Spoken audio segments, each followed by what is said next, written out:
E aí, gente, tudo certo? Eu sou o Wellington Arruda, a gente está aqui no IT Forum X ou IT Forum X 2019 e agora a gente vai bater um papo muito legal com o Ricardo Ferraz, que é líder da área de PCs da Intel Brasil.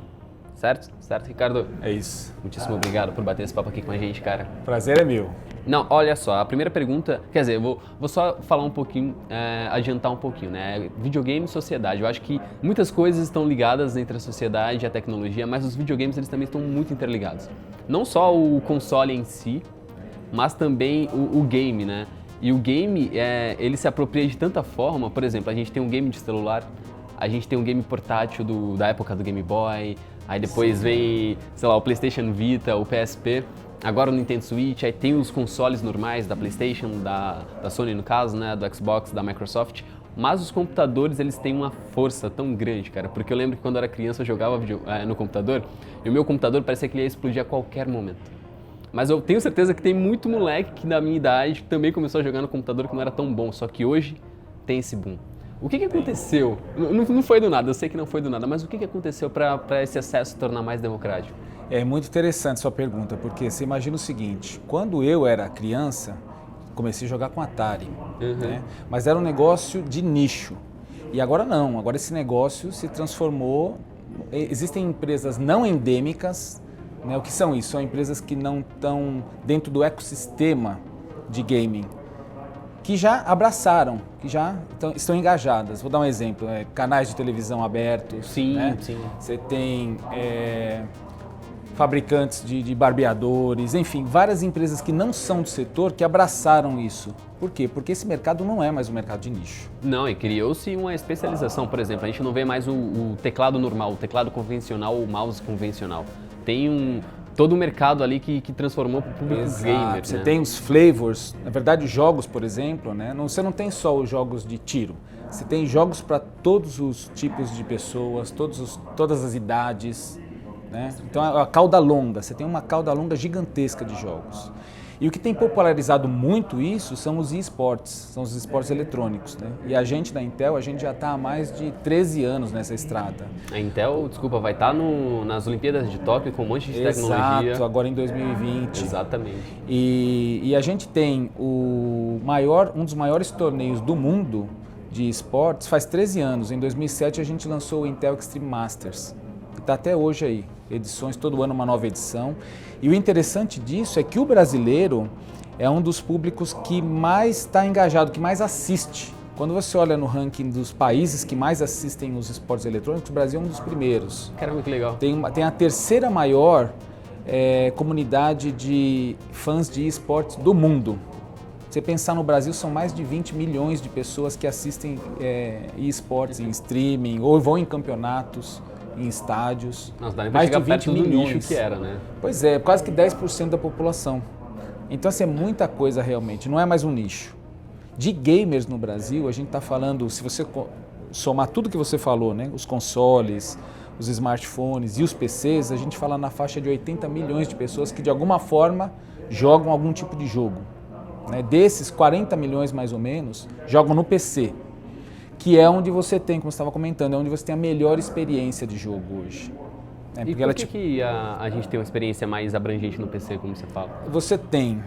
Eu separei 3 fatores aqui que eu acho que são os mais importantes. O primeiro deles é o fato de você ter o desempenho melhor, você consegue tirar mais das máquinas, frames por segundo. Tem jogos que você chega em 220 frames por segundo e nas outras plataformas você não consegue ter esse desempenho. Você chega aquela a 60. imagem lisinha e tal. Exato. Então isso é uma das coisas que os gamers gostam muito, né? Um outro fator é a versatilidade. Você consegue fazer upgrades da sua plataforma com mais facilidade. Então você comprou uma máquina, uma torre, no ano seguinte sai uma placa gráfica nova, você vai lá e troca só a placa gráfica, você não precisa trocar a torre toda, ou uma CPU nova, ou uma memória nova, você quer um pouquinho mais de desempenho, você aumenta a sua memória. Enfim, você tem essa adaptabilidade. E o terceiro ponto é que é uma plataforma aberta. Ou seja, você não só vai... Primeiro você tem uma variedade gigante de jogos, né? Você tem plataformas de venda online como Steam, Origin. Os jogos são inclusive mais baratos do que os de console, enfim. Mas além disso você pode virar um content creator, né? Editar vídeos, fotos. Você pode planejar viagem da sua família, você pode fazer o que você quiser num PC, é muito mais abrangente. Então esses são 3 fatores que eu acho assim, primordiais para esse avanço do PC também dentro da plataforma de gaming. De videogames, né? A gente fez recentemente uma pesquisa com a Ipsos, foi agora no segundo trimestre desse ano, né? A gente entrevistou 500 pessoas, homens e mulheres entre 16 e 64 anos, né? Que jogavam videogame na faixa de 8 horas por semana. E, caramba, isso é muita coisa. Quer dizer, a gente pegou esse nicho para entender como é que eles pensam, né? Sim, claro. Interessante que 43% deles comprou um PC dedicado a gaming. Então, é um PC que na descrição está escrito lá, PC Gamer, de alguma forma. E não só desktop, mas também agora está saindo muito notebook. Muito notebook, né? Quando eu comecei na Intel 4 anos atrás, as grandes empresas ainda não estavam presentes aqui no Brasil. Aí entrou Dell, lançando a marca Alienware, em 2016, se não me engano. Aí veio Lenovo, Samsung, Acer, trazendo Predator também. As empresas locais, como Positivo, lançou uma marca dela, 2AM. Exato. A Multilaser lançou a marca dela, Warrior.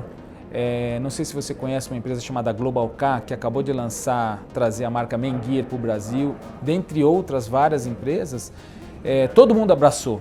Né? E por quê? Porque é um mercado que cresce 2 dígitos por ano.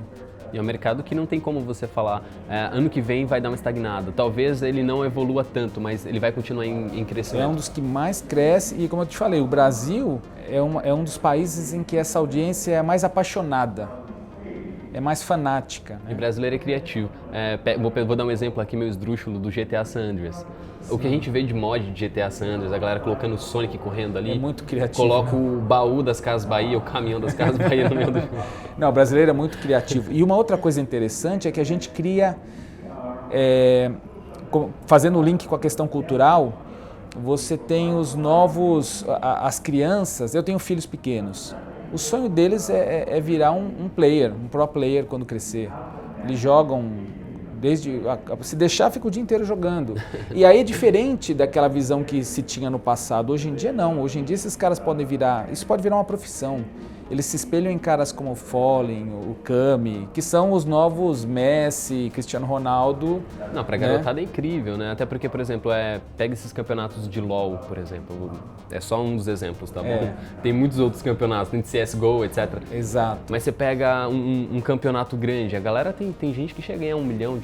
Pois são chega a ganhar $300 mil. Eu acredito que, em breve, esportes no Brasil vai se comparar ao que é hoje o futebol de campo. Mas ainda tem alguma amarra, de certa forma, por parte da família, por parte da sociedade? Porque tem gente...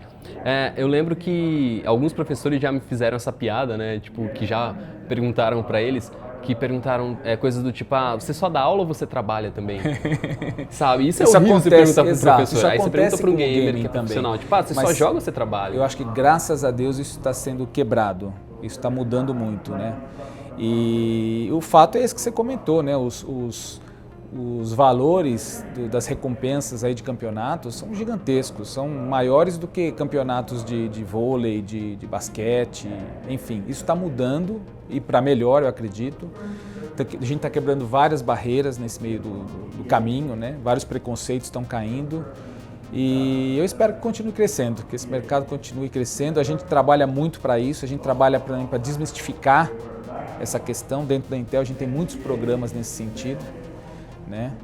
E para nós é um prazer trabalhar com isso, mais do que porque a gente joga também, né? Então é um prazer trabalhar com isso. Não, com certeza. Agora, uma última questão para a gente fechar. Tem muita gente que acredita que game ou que a relação dos games não é tão cultural, o que eu particularmente acho muito errado. Porque os games estão aí há anos e tem mudado a vida das pessoas, leva mais conhecimento às pessoas, leva novas habilidades às pessoas.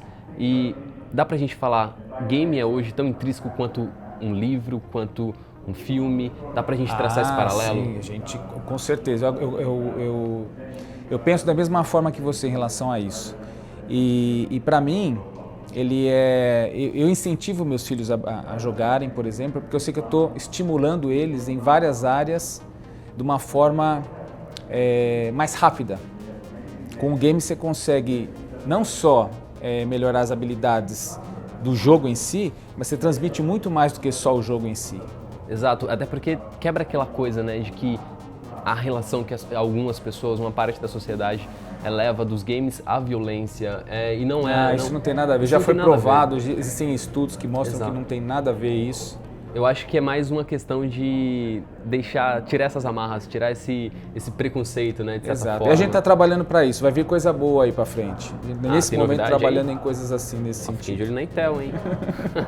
Ricardo, muitíssimo obrigado. Obrigado, viu? Eu que agradeço. Que isso, cara. Prazer foi nosso. Gente, é o seguinte, mais informações sobre a Intel, sobre o IT Forum X, lá no itforum365.com.br, beleza? Vamos ficando por aqui.